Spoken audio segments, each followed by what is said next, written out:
تو اس کے لیے پہلا صفت جو ہے وہ یقین ہے، لا الہ الا اللہ محمد رسول اللہ۔ اس کلمے اس یقین سے کیا چاہا جا رہا ہے کہ ہمارے دل میں یہ بات آ جائے کہ اللہ کے غیر سے کچھ نہیں ہوتا، ایک اللہ سے سب کچھ ہوتا ہے، اور حضرت محمد صلی اللہ علیہ وسلم کے سنت طریقے سے ہوتا ہے۔ اللہ میرے ساتھ ہے، اللہ مجھے دیکھ رہے اور اللہ میری باتوں کو سن رہے، اور ہم نبی صلی اللہ علیہ وسلم کے امتی ہیں۔ ٹھیک ہے جی، تو یہ جب ہماری زندگیوں میں آ جائے گا، اس کے لیے کیا محنت کرنی پڑے گی؟ اس کے لیے دوسروں کو کلمے کی دعوت دیں گے، تنہائیوں میں اپنے کلمے کو دل میں لانے کی محنت کریں گے، اور پھر تہجد میں اللہ سے رو رو کے مانگیں گے کہ یا اللہ کلمے کی دعوت بھی دے دی، اس کو اپنے آپ کو بھی دعوت دی، اور یا اللہ بھی میرے دل کے دروازے تیرے ہاتھ میں ہیں، تو میرے دل کے اندر یقین اتار دے۔ اور اس کے ساتھ دوسری محنت جو انبیاء علیہ الصلوات والتسلیمات کی صفات میں سے وہ ہے نماز۔ تو نماز کے بغیر کسی نبی کا تصور ممکن نہیں، تو نماز جو ہے وہ بھی نبیوں کی صفات میں سے ایک صفت ہے مستقل، کہ ہر نبی جو تھے وہ نمازی تھے، نماز پڑھا کرتے تھے۔ تو اب ہماری نماز اس طرح ہو جائے کہ ایک تو ہم اللہ کے خزانوں سے براہ راست لینے والے بن جائیں، ایک ہماری نماز کی باہر والی زندگی نماز کی اندر والی صفات کے ساتھ آ جائے، کہ جس طرح ہم نماز کے اندر آنکھ کو کنٹرول کرتے ہیں، اس طرح ہم باہر بھی آنکھ کو کنٹرول کریں۔ نماز کے اندر جو باتیں اجازت ہے وہ کرتے ہیں، جو اجازت نہیں ہے وہ نہیں کرتے، تو باہر بھی جو بات اجازت ہے وہ کرے، جو نہیں وہ نہ کرے۔ اس طرح ہاتھ پاؤں کا استعمال جس طرح نماز کے اندر ہے، اس طرح نماز کے باہر بھی کرے۔ ٹھیک ہے نا جی؟ تو یہ کیسے آئے گا؟ اس کے لیے صحابہ اور اپنی نمازوں کی دعوت نہیں دینی، بلکہ نبی صلی اللہ علیہ وسلم اور صحابہ والی نمازوں کی دعوت دینی ہے، تنہائیوں میں اپنے نمازوں پر محنت کرنی ہے، اور پھر تہجد میں رو رو کے اللہ سے مانگنا ہے کہ یا اللہ نبی صلی اللہ علیہ وسلم اور صحابہ والی نماز ہمیں عطا فرمائے۔ اور اس کے ساتھ علم اور ذکر ہے، تو ہر نبی عالم بھی تھا اور ہر نبی ذاکر بھی تھا۔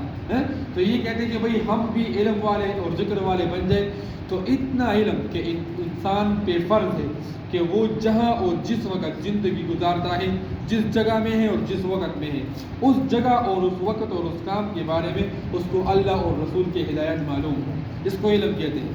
اس کے لیے علم دو قسم کا ہے، ایک فضائل کا علم، ایک مسائل کا علم۔ مسائل کا علم علماء مفتیان سے سیکھتے ہیں، فضائل کا علم فضائل اعمال، فضائل صدقات، ان چیزوں میں ان کتابوں میں پڑھا ہوا ہے، تو ان سے سیکھیں گے، اور اس علم کی تحقیق اور جذبہ پیدا کرنے کے لیے دوسروں کو علم کی دعوت دیں گے، اپنے علم کو روزانہ حاصل کریں گے، اور اس کے ساتھ تنہائیوں میں اللہ سے علم نافع مانگیں گے، اور اس کے ساتھ ذکر بھی کریں گے۔ ذکر کیا ہے؟ کہ انسان 24 گھنٹے کیا کرے؟ 24 گھنٹے اس کا دل اللہ کے ساتھ لگا ہوا ہوگا، چاہے وہ سونے میں ہو، جاگنے میں ہو، جہاں بھی ہو، دل کہاں ہو؟ دل کے ساتھ اللہ کے ساتھ لگا ہو۔ کہتے ہیں دل بیار اور دست بکار، کہ دل کام ہاتھ سے تو کام کرے اور دل یار کے ساتھ لگا ہو۔ تو یہ کیسے ہوگا؟ اس کے لیے تیسرا کلمہ درود شریف استغفار صبح اور شام، بلکہ تہجد کے وقت اور شام کے وقت پڑھنا ہوتا ہے۔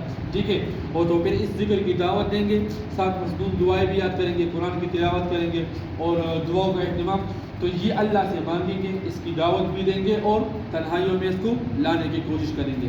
اور اس کے ساتھ یہ اخلاق، تو ہر نبی بڑے بڑے اخلاق والے تھے، اور ہمارے نبی کے اخلاق فرمایا جتنے آدم علیہ السلام سے، نوح عیسیٰ علیہ السلام سے جتنے نبی آئے انہوں نے اخلاق کی، لیکن اخلاق کی تکمیل نہیں ہوئی ان کے ساتھ۔ ہمارے نبی صلی اللہ علیہ وسلم تشریف لائے تو اخلاق مکمل ہو گئے ان کے ساتھ۔ تو اخلاق میں مولانا صاحب رحمۃ اللہ علیہ فرماتے ہیں کہ ہر مسلمان ولی ہے، اس کی اس صفت کی جتنی قدر کرو گے اتنا تمہیں ان سے فائدہ ہوگا۔ اور فرمایا کہ ایمان کی جڑ کا پل کیا ہے؟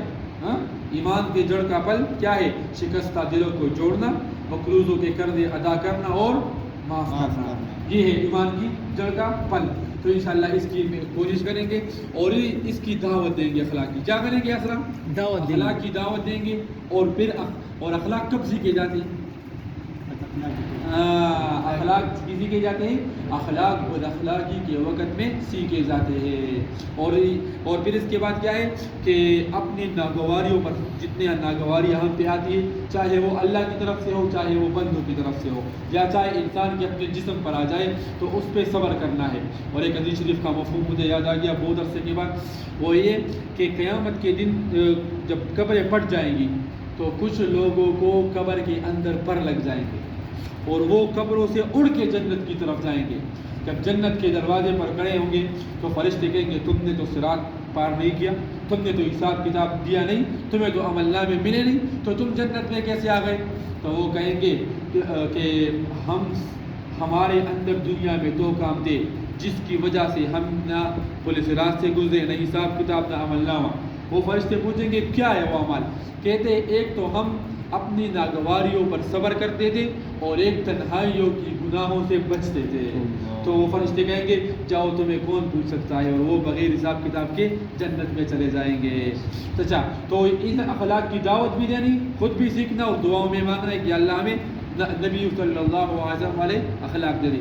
اور اس کے ساتھ اخلاص کہ کیا کہ جو کام بھی کرنا ہو یہ نہیں کہ یا اللہ تیری رضا کے لیے, کہ یا اللہ بس تیری رضا کے قابل نہیں, تو اپنے فضل سے راضی ہو کر اس کو قبول کر دے. کیا یا اللہ یہ کام کرنے لگا ہوں, تو اپنے فضل سے راضی ہو کر اس کو قبول فرما دے. مولانا یوسف صاحب رحمۃ اللہ علیہ نے مولانا دیولاوی صاحب رحمۃ اللہ علیہ کے کندھے پر ہاتھ رکھا اور فرمایا کہ مفتی صاحب عمل اخلاص کے بغیر مردار ہے, اور دیکھو ایسے مرداروں سے مسجد مدرسے بازار گھر پر سارے ہر جگہ میں ایسے مرداروں کے ڈھیر لگے ہوئے ہیں. تو بھئی عمل کیا ہے؟ اخلاص کے بغیر مردار ہے, اور اخلاص سے عمل میں جان پیدا ہو جاتی ہے. تو اخلاص کو پیدا کرنے کے لیے دوسروں کو دعوت دیں گے, تنہائیوں میں اخلاص کا محنت کریں گے, اور تہجد میں اللہ سے اخلاص مانگیں گے. اور پھر یہ سارے صفات نبیوں کے صفات ہیں. اور نبیوں کا ایک امتیازی شان کیا تھا کہ وہ لوگوں کو اللہ کی طرف بلاتے تھے. اور جتنے بھی بستیاں کامیاب ہوئی تو ان میں ایک داعی بھیجا, ان کی وجہ سے کامیاب ہوئی. اور جو بستیاں ہلاک ہو گئی تو ان میں بھی ایک داعی بھیجا, انہوں نے ان کی بات نہیں مانی تو اللہ نے ان کو ناکام کر دیا.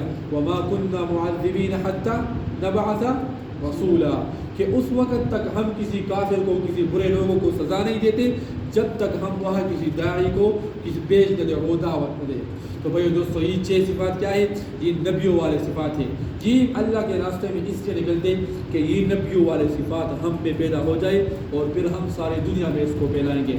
تو ساری دنیا جنت کا کیا بنے گا؟ جنت کا گہوارہ بنے گا.